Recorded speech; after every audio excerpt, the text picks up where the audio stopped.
Shalom Obracha, que le bon Dieu protège, vous donne la santé, la joie. Vous savez, mes amis, que aujourd'hui c'est la Hiloula de mon oncle, Rabbi Raphaël Pinto Alav Shalom, qui est enterré à Casablanca. Rabbi Raphaël Pinto Alav Shalom était l'enfant le plus jeune de Rabbi Haïm Pinto. Et il y avait mon père, Rabbi Roda, Rabbi Nissim, Rabbi Meir, Rabbi Youssef, et Rabbi Raphaël, c'était le petit. Rabbi Raphaël Pinto, malheureusement, il y a 45 ans, il a été agressé chez lui à la maison. Et malheureusement, il est décédé. Et vous savez que c'était un grand sadique. Il y a beaucoup de gens qui se rappellent encore de lui. Et, et malheureusement, la veille, disons, la veille ou 2 jours avant son décès, il est venu chez lui un monsieur qui s'appelle Monsieur Victor Sibouni, que je connais très bien. Il habite à Paris. Que le bon Dieu lui donne la santé. Il me raconte que il est parti chez lui le samedi soir pour faire l'Abdallah. Et Rabbi Raphaël Pinto lui a dit, Victor, j'ai un sentiment que cette semaine va pas être très bonne pour lui. Et Victor lui dit, non, Haram, tu es bien, tu vas être bien. Non, elle lui dit, je sens qu'il y a une guézera dans le monde et je pense que c'est fini. Et Victor, il a commencé à le consoler et malheureusement, ce qui a prévu, il s'est avéré. Et malheureusement, lui, il n'a pas voulu se faire opérer. Il avait une hernie, vraiment, je vous donne la parole d'honneur. Ceux qui l'ont connu, il avait un ventre énorme. Les gens, ils croyaient que il était gros, mais il n'était pas gros. C'était une hernie qu'il avait, qui était tellement grosse, il n'a pas voulu se faire opérer. Parce qu'il a dit que je veux pas que les femmes me touchent à l'hôpital, je préfère. Et malheureusement, c'est là-bas il a reçu le coup, et il a eu une hémorragie et il est décédé. Mes amis, une histoire que je vais vous raconter sur lui. Une fois, il est parti à une Brit Mila. Alors, je vous ai dit que lui, il n'était pas marié, il n'avait pas d'enfant. Donc, si Dieu vous allez tous allumer une veilleuse à sa mémoire. Et lui, il n'avait pas des enfants parce que il s'est marié, il a divorcé. Parce que il n'a pas voulu rendre sa femme pas heureuse. Parce qu'il savait qu'il ne pouvait pas avoir des enfants avec elle à cause de cette hernie qu'il avait sur lui. Donc, mes amis, le pauvre, il a souffert toute sa vie comme ça. Il n'était pas vieux lorsqu'il est décédé.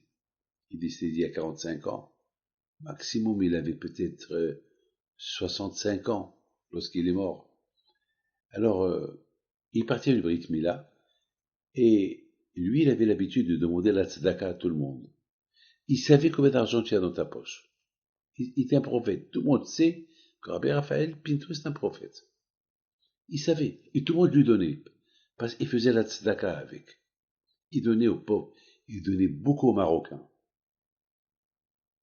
Alors, beaucoup de fois, ils lui ont dit, les gens, mais tu donnes l'argent qu'on te donne, on croit que tu les donnes aux pauvres juifs et tu les donnes aux pauvres marocains. Et qu'est-ce qu'ils répondaient? Pourquoi ils ont pas d'âme? Il faut qu'eux aussi ils vivent. Et en plus, nous on vit avec eux. Nous on est chez eux au Maroc. Il faut les aider. Rabbi Raphaël Pinto était très connu. Tous ses copains c'était des Arabes marocains. Qui étaient toujours étaient là, ils les aidaient.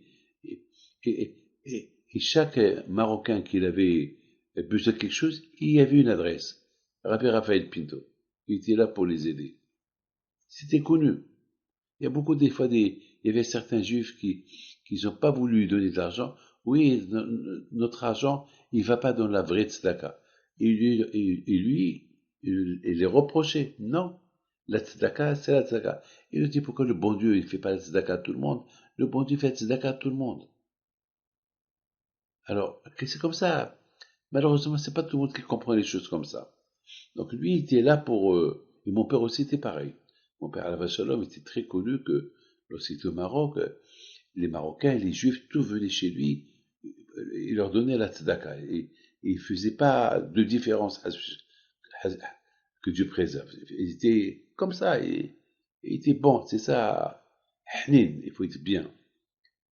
Alors, ils ont reproché de, de ramasser l'argent de la Brit Mila, et voilà que le père du garçon, il dit à Rabbi Raphaël, si tu n'es pas content, tu sors d'ici.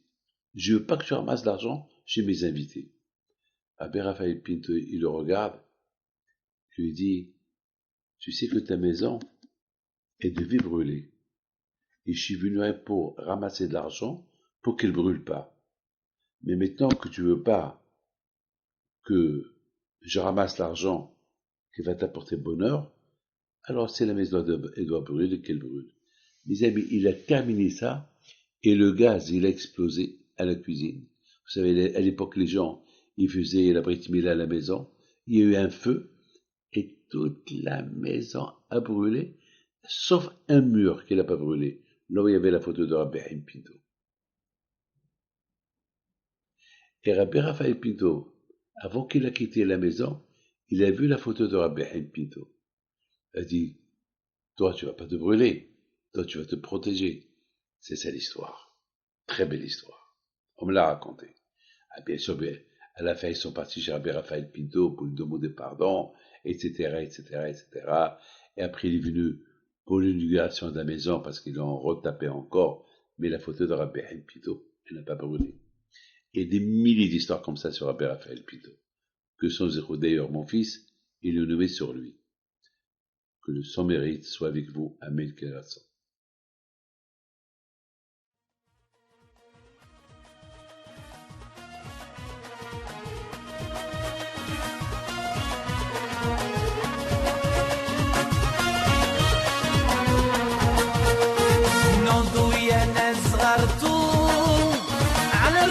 حي بنتو وقف لنا زي خوتو يا وز خوتو